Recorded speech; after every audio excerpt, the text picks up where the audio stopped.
Welcome back to PPUTV. My name is Trisha, aka the Polished Mage. I am going to be talking about magnetic polishes today. So I did a very quick and dirty sort of tutorial, but we're going to take our time and we're going to go through it step by step because I think this is one of those subjects that everyone's got a little bit different of a method and everyone's got their own tips and tricks. So I think it's just throwing it out there that I think this might help you, especially if you're new to indie polishes, if you are new to magnetic polishes, anything like that. The indie polish world, especially those of you who are new, it's full of shimmer and magical holographic goodness. And we've also got these magnetic polishes that when they first started regaining popularity again, I felt like this is wild. I can't get it to work, but through tips and tricks and just lots and lots of practice, I have finally, I think, kind of gotten it down. So what I'm going to be talking about today is the ring magnet.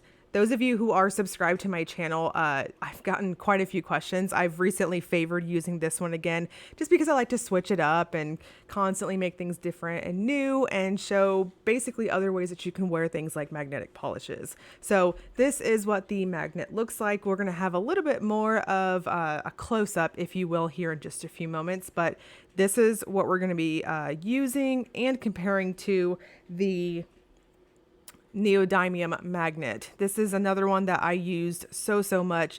This is a very strong magnet. I mean, it basically, if you look carefully in this shot, I don't know if you guys will be able to see it here, but it is busted here, and that's just because I got them too close together. So this baddie right here is very strong. So regardless of where you're starting out, this one's a little weaker in my opinion in terms of magnetic power, but regardless, when you start collecting different types of magnets and shapes, please be careful. I can't stress that enough because these two, like especially this dude, he just wants to attach right there. Now you'll also see in the video once we get into it that everyone's setup is different, and my swatching table where I typically record my videos and whatnot, it has metal bars underneath the table, and I can exploit that a lot. And sometimes if you watch some of my earlier videos over on my channel, I'm going to show it on this video too, but you can see that I'm able to balance it on the table and rest my finger over it. But it's going to depend on your setup. Now, if that doesn't work for you, there's other ways you can do it. I've seen some people use Play-Doh, clay, things like that to hold it down, but I digress. We're going to get into all of that in here in just a little bit. But the polish I'm going to show you guys is Esmaltes de Kelly EDK, her Sharp Fangs, which is going to be back for this weekend's Rewind.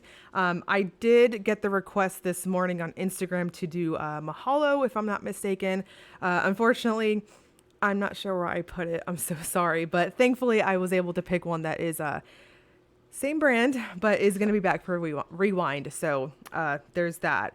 Now, the other thing I'm going to talk about in this video too is DRK Nails Magic Magnetic Top Coat. So in the video, you'll see mine has a bit of a pink tint to it. And that's just because I use it so much for swatching. It's fantastic.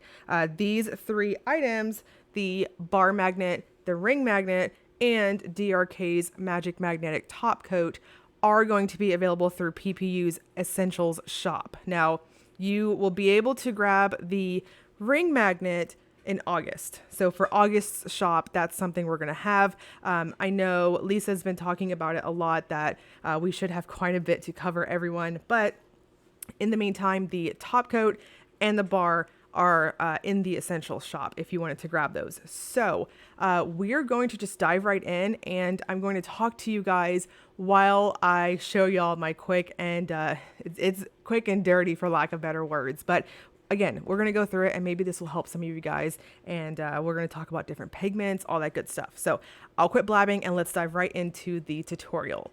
So here we are up close and personal with the neodymium magnet. This is a rectangle. It's really strong. Here you can see if you are using two different magnets together, if you're testing them out or anything like that, or if you're going to try to rest your fingers on top of a magnet, you're going to want to keep them as separate as possible because they stick so well together, especially that rectangle. It just wants to magnetize to everything. Now, this is my bottle of my DRK Nails Magic Magnetic Top Coat. Again, I use this a ton on my channel pretty much every time I wear a magnetic polish.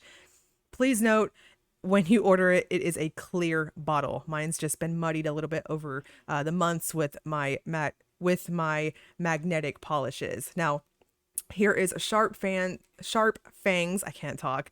This is EDK, and again, this is going to be available this weekend through the Rewind. So I am, again, this is going to be very quick and dirty, which I keep saying because I'm just not used to it. This is not how I run things on my channel. So I wanted to keep this as tutorial-like as possible. So what we're going to do is I am using Sharp Fangs on each of my fingers, and I'm going to show you guys different ways you can use the ring and the bar magnet. Now, you're going to see that on these first two fingers here, my pinky and my ring finger, you're going to see that I was a little bit slow to get the design on my nails because Sharp Fangs is one of those magnetic polishes that the pigment is very large in my opinion, and it is really quick to dry down. But that's not a problem because we're going to use the magic top coat, and I went ahead and kept this in here. Again, I wanted this to be raw so you guys could see exactly trial and error of how this stuff works. So it's fine that we're not seeing the design on my pinky because I did wait too long. I had the bar on my lap and then I had the ring in my hand and they kept getting stuck together, but it's fine. This is trial and error, and we're going to look at how we can fix that and whatnot. So another way you can use the ring magnet is holding it on the side as opposed to like putting it over your finger like this. You can put it directly down like this and it's going to give you a line. Now this isn't going to be as fine of a line as using the rectangle magnet, but doing it this way, you're going to get a thicker sort of line, but it's just going to give you a different type of look. Again, when I'm completely done, this will all make a little more sense because this first trial with me here is me trying not to get the magnet stuck to everything. Anyways, so on my middle finger here, we're going to go in with the rectangle magnet. So going in nice, slow and steady. When I wear magnetic polishes, I like to make sure that I have a good amount of polish on my fingers. And that's because you want as much magnetic pigment as possible to magnetize and get a really obvious design. That said, again, Sharp Fangs is one of those examples of polish with the type of pigment is just, it's so large. There are so many different particle sizes to magnetic pigments, and I really want to highlight that because they're not created equally. Now, before I go on with that, you can see here I'm kind of struggling. I have the metal piece underneath my desk, and it's a little tricky sometimes, but I'm at a weird angle, so versus what I do for my swatching channel, but you can just kind of get an idea. Here you could probably put, again, I've heard Play-Doh, I've heard some type of modeling clay, things like that to help it stand up if you don't have the metal bars underneath your desk. Anyways, so going back to the pigment in question, I don't think they're all made equally. They are very, very different depending on what the finish is. So some magnetic pigments have a very, very fine particle. Some of them look a lot more subtle than say this one. I mean, I think this is one of the louder sort of magnetic polishes that I've worked on, and you can see just how obvious it is. Now, if you are using a finer pigmented, finer particle sort of magnetic polish, you're going to be able to manipulate it in a little bit different ways. And what I mean by that is I'm actually going to test it out on my thumb here. Just full honesty, this was the first time I was playing around with Sharp Fangs, and I knew it was a metallic sort of finish, but I thought I was going to be able to do that kind of 5D sort of thing with it. But again, we'll get to that in a moment. But they're not created equally. So I think on finer particle magnetic polishes, you can get a different sort of design in the way it reacts versus something like this that has the heavier sort of pigment and it can take a little bit longer. So when you're magnetizing, I highly recommend magnetizing each layer. So most of the time you're going to wear it, 2 to 3 coats.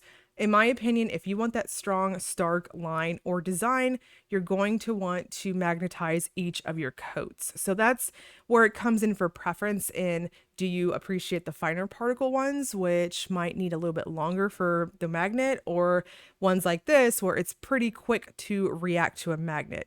So again, they're very, very different. And I think this is where, say, swatch videos really comes to play when you're trying to figure out, okay, how, is that pigment going to be really responsive, things like that.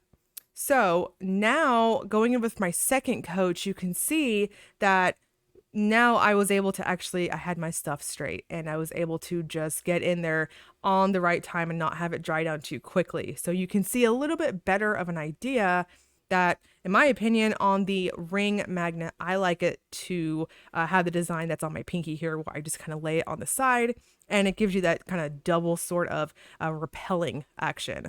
And then with the thicker line, holding it like that, again, I didn't do cleanup here. This is quick and dirty, but you can see that it's a thicker sort of line. Now, another really big pointer that I want to stress, when you look at my middle finger and my ring finger here, you'll see that the design isn't really a whole lot there. And this is what's really tricky about magnetic polishes, is when you are going in between your coats and when you go in for your top coat, it's really important that you magnetize each layer, because as you can see here, that I had dispersal. And in my opinion, the larger, heavier sort of magnetic pigments will disperse a lot easier. And I think a lot of people struggle with getting that design to quote unquote freeze onto their nails. So what I like to do is do each coat, magnetize it, and then go in with the Magic Magnetic Top Coat.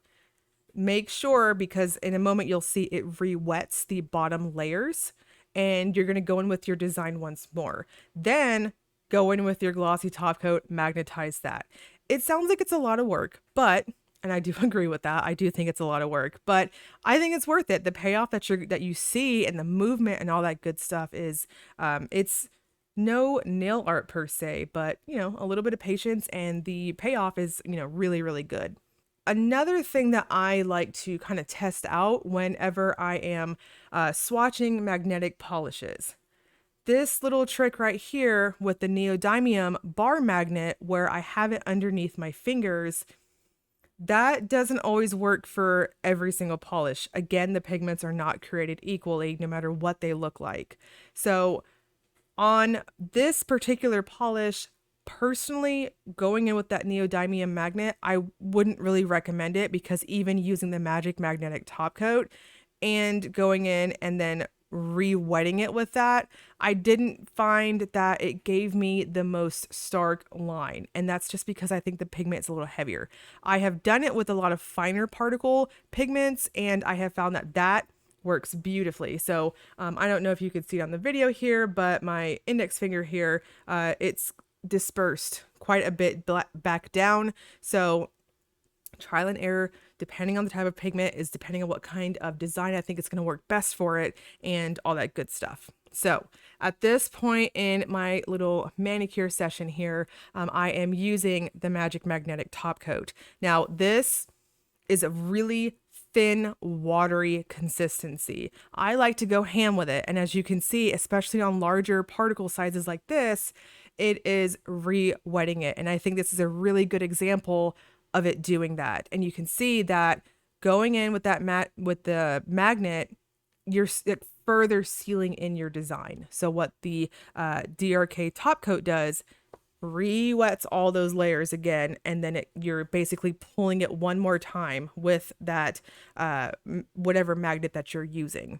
Now, something that I personally found, that after just messing around with it, that I know it says top coat, but it again has a really thin consistency. And again, I think this EDK is a really good example of, because it has such a thin consistency, this is one of those times, or even any magnetic polish, in my opinion, I think you should still go in with a glossy top coat or matte, whatever you're going to use, over the DRK Magic Magnetic top coat. So the biggest thing is, for the reason for that, hear me out here, is that when you go in with a glossy top coat, especially a quick dry top coat, you're going to re-wet everything all over again. But what the Magic Magnetic top coat does is essentially kind of protects against that.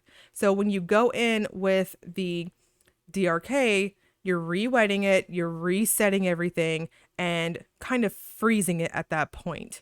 Now, when you go in with your glossy top coat, especially your quick dries, which those work by re-wetting all the layers, then because you've already set it with the DRK top coat, it's going to freeze it there, if that makes sense.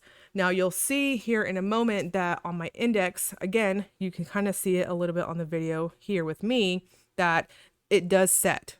This one didn't work so well in terms of freezing the design. But on the others, I think I'm sitting in front of a window here, but in person, you can easily see that I have the arc design here still, and I've got the thicker looking line here, and I've got the somewhat thinner line here. So, and also on my thumb, you can kind of get an idea there. It's not super close, but it just depends. It's trial and error sort of thing. But again, if it's a larger particle, I personally think that putting the magnet on the bottom isn't really going to flatter it the best, because it's going to go back regardless. Anyways, so on my thumb here, I thought I could do that little 5D cool design that we see on Instagram. I know I am so in love with that design.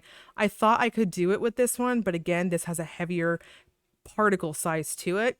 So it didn't really work that well for me, which is fine, because again, using the DRK top coat, now I can go in. If you make a mistake using this top coat, you're re-wetting your layers again. So no issue. I don't have to start all over again. I basically applied it as a second time and then applied the rectangle magnet, and you can see it's fine. You have no idea that I made that complete mistake in the beginning, trying to be trendy and super cool like these awesome Instagram videos.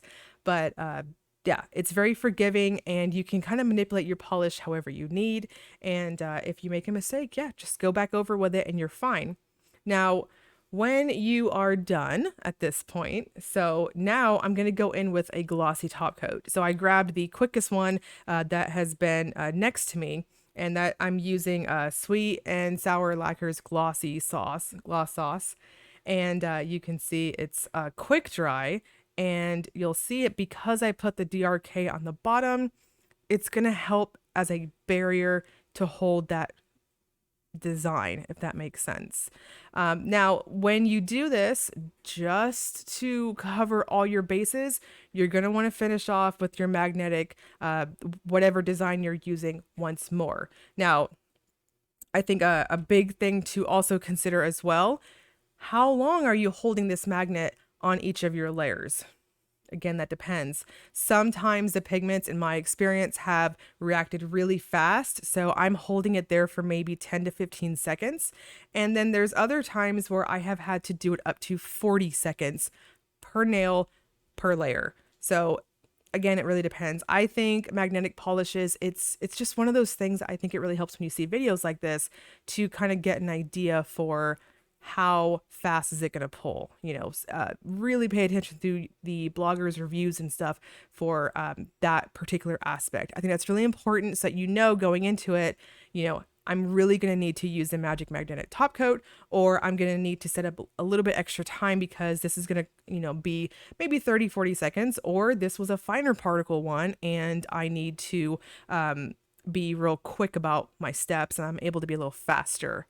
So essentially, that's pretty much it in a nutshell. This is really, really pretty, and I just want to really stress that there is a bit of trial and error with this. I feel like I just kind of vomited all this information out at you guys, but it's really cool when you finally get the hang of it and figure out what's going to work for you, all that stuff. So practice makes perfect, of course. I mean, but then again, there is no perfection. I think nail art is just one of those things that it's what you do, right? So it's very forgiving, especially if you got something like the Magic Magnetic Top Coat, if you ask me. But now, when I am going through each of my magnetic layers, another thing I want to touch on as well. What you're not seeing on this video, or even if you are subscribed to my channel when I'm doing these, what you're not seeing a lot of times is my face is behind the tripod, and a lot of times I'm right there and I'm just blowing on it, and that helps speed it up too, obviously. But so if it's something that, if it's a pigment that's taking you a little bit longer to get to that design, or if it's really, really fast and you're like, yes, freeze it right now, then just blow on it. That helps too. I know it sounds kind of, well, duh, but it's just these little tips and tricks that I want to wear a magnetic polish and I don't really want to spend the time doing that, but how are there ways I can speed that up? So I hope that kind of clarified some things in terms of the magnetic polishes. I hope it did. I know it seems like there's a lot of steps, but the more you do it, the more you kind of figure out and get more experience with it. I think that definitely helps speed up your process.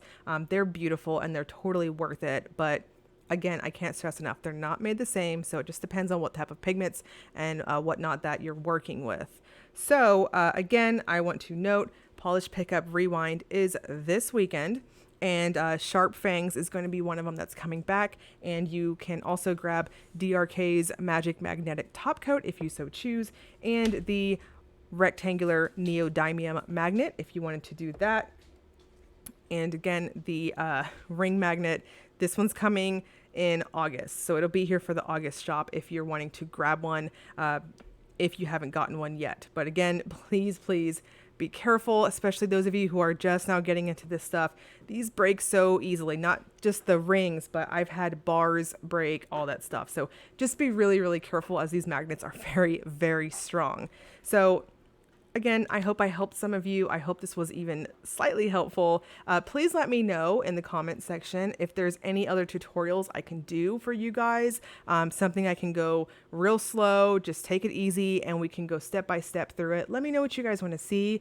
Maybe some stamping, or if you guys want to see I don't know, maybe files. Nicole and I are going to talk about the murder stick, or I know I've got some footage of that. So if you, or the cuticle stick, I should say. That's just what we've been calling it because it's so pointy. Those should be back to PS, but I'll link the shop below for you guys if you want to check out the essentials or even make your wish list for the weekend. Tomorrow, it's already Thursday. I don't even know where time has gone, but I'll link all of PPU stuff below, and the blog for PPU as well, given that we have lots of information broken down for what the makers are going to have in their shops if they give us the information. So much happening. I'll break all of this down I'll break all of this down below in the description box for you guys. And again, please let me know if there's anything else I can show you guys in terms of tutorials and all that good stuff. So thank you guys so much for watching.